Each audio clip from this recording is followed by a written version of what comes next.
Hallelujah, hallelujah. Thank you Jesus, thank you Jesus. तो अब तक हमने सीखा कि परमेश्वर का वचन जीवित है। हमने सीखा भजन संहिता चैप्टर 33 वर्स 6 से कि आकाश मंडल यहोवा के वचन से और उसके सारे गण उसके मुंह की सांस से बने। हमने सीखा कि परमेश्वर का सांस पवित्र आत्मा है और वचन ईश्वर का शब्द है।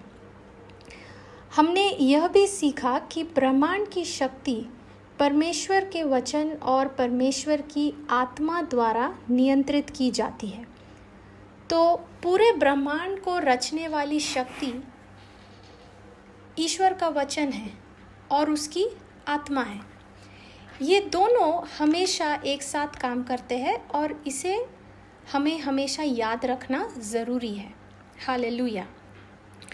तो उसी प्रकार यशाया चैप्टर 55 वर्स 11 में हमने सीखा कि प्रभु का वचन जो उसके मुंह से निकलता है वह कभी व्यर्थ नहीं ठहरता। वह उनके पास वापस खाली नहीं लौटता, परंतु जो उसकी इच्छा है उसको पूरा करता है और जिस कार्य के लिए परमेश्वर ने उसे भेजा है उसे वह सफल करता है। Hallelujah, thank you Jesus.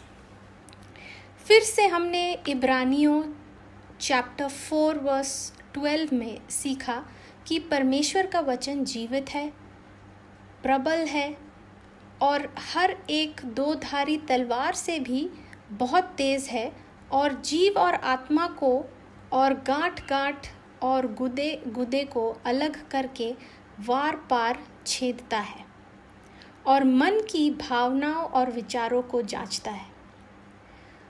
अब ये सब परमेश्वर के वचन और परमेश्वर की आत्मा की शक्ति है और यह शक्ति मुझ पर तब भी प्रभाव डालेगी जब मैं इस पर विश्वास करूंगी।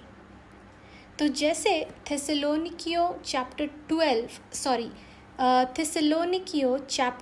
2 वर्स 13 में हम सीखते हैं, जैसे लिखा है, इसलिए हम भी परमेश्वर का धन्यवाद निरंतर करते हैं कि जब हमारे द्वारा परमेश्वर के सुसमाचार का वचन तुम्हारे पास पहुंचा तो तुमने उसे मनुष्य की नहीं परंतु परमेश्वर का वचन समझकर ग्रहण किया और सचमुच यह ऐसा ही है। और वह तुमने जो विश्वास रखता है प्रभावशाली है। वह तुम में जो विश्वास रखता है प्रभावशाली है। इसका अर्थ है परमेश्वर के वचन का मुझ पर केवल तभी प्रभाव होगा जब मैं इस पर विश्वास करने का निर्णय करूंगी और इस विश्वास से वचन को ग्रहण करने की और परमेश्वर के शब्द को स्वीकार करने की आवश्यकता है। हमें इस वचन को, इस शब्द को मनुष्य की ओर से नहीं बल्कि सीधे परमेश्वर की ओर से आया ऐसे विश्वास करना है। जब हम ऐसा विश्वास करते हैं तब यह वचन हमारे अंदर कार्य करता है। कल हमने याकूब चैप्टर 1 वर्स 21 में सीखा कि यह वचन को हम कैसे ग्रहण करते हैं। याकूब चैप्टर 1 वर्स 21 में हम पढ़ते हैं, जैसे लिखा है, इसलिए सारी मलिनता और बैर भाव को दूर करके उस वचन को नम्रता से ग्रहण कर लो जो हृदय में बोया गया है और जो तुम्हारे प्राणों का उद्धार कर सकता है। तो पहला क्या है? हर घिनौना आचरण और हर प्रकार की मलिनता और बैर भाव की बढ़ती को दूर करना है। और दूसरा, वचन को नम्रता से विश्वास के द्वारा अपने जीवन में ग्रहण करना है, क्योंकि जब हम विनम्र होते हैं तब हम सीखने योग्य बनते हैं। तो अब जब हमने अपने घिनौने आचरण और हर प्रकार की मलिनता और बैर भाव की बढ़ती को अपने जीवन से दूर कर दिया है, अब हमें परमेश्वर के वचन को नम्रता से विश्वास द्वारा ग्रहण करना होगा। और जब हम ऐसा करते हैं तब यह वचन जो हमारे हृदय में बोया गया है वह हमारे प्राणों का उद्धार करेगा। तो आज हम यह सीखेंगे कि परमेश्वर छात्रों, विद्यार्थियों की तलाश में है। किस प्रकार के छात्र, किस प्रकार के विद्यार्थी?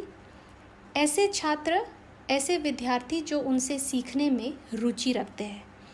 और वह अपने छात्रों में 2 प्रकार की आवश्यकताओं को खोज रहा है, और वो है पहला नम्रता और दूसरा श्रद्धालु भय परमेश्वर के लिए, मतलब परमेश्वर के वचन के लिए आदर और सम्मान।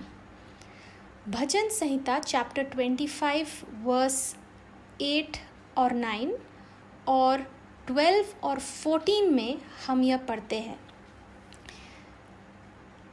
परमेश्वर सचमुच उत्तम और भला है, वह पापियों को जीवन का नेक राह सिखाता है। वर्स 9, वह नम्र लोगों को न्याय की शिक्षा देगा, हाँ वह नम्र लोगों को अपना मार्ग दिखाएगा। वर्स 12, वह कौन है जो परमेश्वर का भय मानता है, परमेश्वर उसको उसी मार्ग पर जिससे वह प्रसन्न होता है चलाएगा। वर्स 14, यहोवा के भेद को वही जानते हैं जो उससे डरते हैं, और वह अपनी वाचा उन पर प्रकट करेगा। तो यह वचन हमें हमारा कैरेक्टर रिक्वायरमेंट्स के बारे बता रहा है। उन छात्रों में परमेश्वर कैसा कैरेक्टर को ढूंढ रहा है। हम अपने आप को परमेश्वर से सीखने के लिए कैसे तैयार कर सकते हैं, उनकी वाचा समझने के लिए कैसे अपने आप को तैयार कर सकते हैं। तो सबसे पहला रिक्वायरमेंट या सबसे पहला आवश्यकता यह है कि हमें नम्र बनना होगा, और दूसरा सिर्फ नम्र ही नहीं बल्कि परमेश्वर का भय मानना होगा, उनके प्रति श्रद्धा और विश्वास रखना होगा। जब यह 2 आवश्यकता मेरे जीवन में आ जाती है तब हम परमेश्वर का वचन प्राप्त करते हैं, परमेश्वर हमारा शिक्षक बन जाते हैं और वह हमें उसके राज्य के रहस्यों को सिखाना शुरू करते हैं। Hallelujah, hallelujah. ईश्वर के इस अद्भुत रहस्य को प्राप्त करने के लिए मुझे पहल करनी होगी, मुझे रुचि लेनी होगी। ऐसे कई लोग हैं जो परमेश्वर के वचन के प्यासे तो है, वे कई बाइबल स्कूल और बाइबल कॉलेज ज्वाइन करते हैं सीखने के लिए, परंतु यदि वह व्यक्ति नम्र और परमेश्वर के भय को नहीं मानता तो उन्हें सीखने में मुश्किल होगी। क्योंकि अगर हम परमेश्वर के पास अपने बुद्धि का ज्ञान, अपने सिर का ज्ञान के साथ जाते हैं तो ईश्वर से हम कभी नहीं सीख पाएंगे, क्योंकि अब हमने उन 2 आवश्यकताओं को पूरा किया ही नहीं। तो क्या आप ईश्वर के वचन के प्रति अपने दृष्टिकोण, अपने सोच, अपने विचार में इन आवश्यकताओं को अपनाने के लिए तैयार है? क्या आप ईश्वर के वचन के प्रति विनम्र और श्रद्धालु बनने को तैयार है? उस वचन के प्रति जो वह हमें सिखाना चाहता है, और जब ऐसा होता है तो आपको पवित्र आत्मा के स्कूल में स्वीकार किया जाता है। Hallelujah, hallelujah. तो इस सुबह हमने परमेश्वर के वचन को पढ़ा और सीखा, उसके अर्थ को समझा। अब इस समझ के मिलने के द्वारा हमारा वचन के प्रति क्या उत्तर होगा? यदि आप यह निर्णय लेने को तैयार है कि आप नम्र बनेंगे, वचन को श्रद्धालु भय और विश्वास से ग्रहण करेंगे, विश्वासी बनेंगे और वचन को सबसे ऊंचा दर्जा देंगे अपने जीवन में। अगर आपने यह निर्णय लिया है अभी इसी वक्त, तो आइए हम परमेश्वर की उपस्थिति में उनसे प्रार्थना करें। प्रभु यीशु, हम आपसे प्रेम करते हैं, आपको धन्यवाद और स्तुति देते हैं। आप हमारे प्रभु हैं और हम आपके छात्र हैं। हम आपके शिष्य बनना चाहते हैं। आपके वचन के बीज को अपने हृदय की भूमि में बोना चाहते हैं, ताकि यह बीज से आप जो कुछ मेरे जीवन में लाना चाहते हैं, करना चाहते हैं, आप उसे कर पाएं। हालेलुया।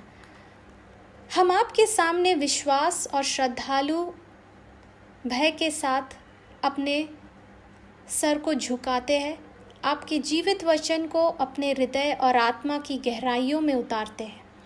आज से प्रभु, हम आपके अनुग्रह और अपने विश्वास के द्वारा आपके हर वचन के अनुसार कार्य करेंगे और आपके वचन के विरुद्ध नहीं बोलेंगे। और हमें विश्वास है प्रभु कि आपका वचन हमारे जीवन में बहुतायत से फल लेकर आएगा। यीशु मसीह के महान नाम से प्रार्थना करते हैं। इसे सुनने और स्वीकार करने के लिए आपका धन्यवाद। आमीन।